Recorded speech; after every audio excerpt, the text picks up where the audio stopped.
তো hello guys, তোমরা সবাই কেমন আছো? আশা করি তোমরা খুব ভালো আছো আর আমিও খুব ভালো আছি। তো আমার নতুন ব্লগে তোমাদের সবাইকে স্বাগত। তো গাইস, তোমরা টাইটেল আর থাম্বনেল দেখে বুঝেই গেছো আজকে কি। হ্যাঁ, আজ হচ্ছে কি বসন্ত উৎসব। সেজন্য আমি আর সুদীপা এদিকে বেরিয়ে পড়েছি, তার সাথে অদিতিও আছে। তো আমরা এখন সোজা টোটো করে যাচ্ছি কেডি স্কুল। তো ওখানে এই বসন্ত উৎসব হয়, তোমরা সবাই জানো। আর কে কে গিয়েছিলে তোমরা অবশ্যই কমেন্টে জানিও। আর এই যে দেখো, তোমার সাথে গল্প করতে করতে আমরা চলেও এসেছি। তো এসে দেখছি যে মানে কিছুক্ষণ আগে শুরু হয়েছে। তো ওখানে গিয়ে আমরা দেখি সবাই মিলে এখন কি সুন্দর নাচ করছে। তো আমাকেও ডাকছিল, কিন্তু আমার প্রথম একটু লজ্জা লাগছিল। তো তারপর আমি গিয়ে সোজা নাচ করেছি। আর এদিকে দেখো এরা কত সুন্দর নাচ। তো গাইস, তারপরে আমিও চলে গিয়েছি নাচ করতে।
তো গাইস, তারপর আমাদের নাচ করা হয়ে গেছে, আমরা খুব এনজয় করে নাচ করলাম। এইদিকে দেখো আমাদেরকে আবিরও মাখিয়ে দিয়েছে, তো আমরা সবাইকে আবির মাখিয়ে দিয়েছি। আর এইদিকে আমাদের স্যার আমাদের জন্য আখের রস কিনে দিয়েছে, তো ওটাই আমরা এখন খাবো। আখের রস আমরা সবাই খেয়েছিলাম, কিন্তু বর্ষা খাবে না, তাই ওর জন্য আইসক্রিম কিনে দিয়েছিল।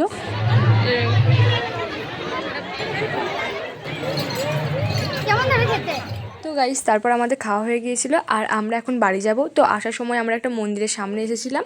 তো আমি আর এখন বাড়ি চলে যাচ্ছি, ওরা সবাই এদিকে চলে গিয়েছে। কারণটা হচ্ছে কি, আমি ফুল আনতে এসেছি। হ্যাঁ, তোমরা অনেকেই বলবে যে এখন আমি কেন ফুল আনছি। কারণটা হচ্ছে কি, কাল আমার মামার বিয়েতে তোমাদেরকে আমি সবই শেয়ার করব। আজ বসন্ত উৎসব আর কালকে বিয়ে, তো আজকে আমরা বিকালের মধ্যে চলে যাব। তো গাইস, ভিডিওটা এতটাই ভালো লাগলে অবশ্যই লাইক, কমেন্ট, শেয়ার এবং সাবস্ক্রাইব করে দিও। Ta-ta, by.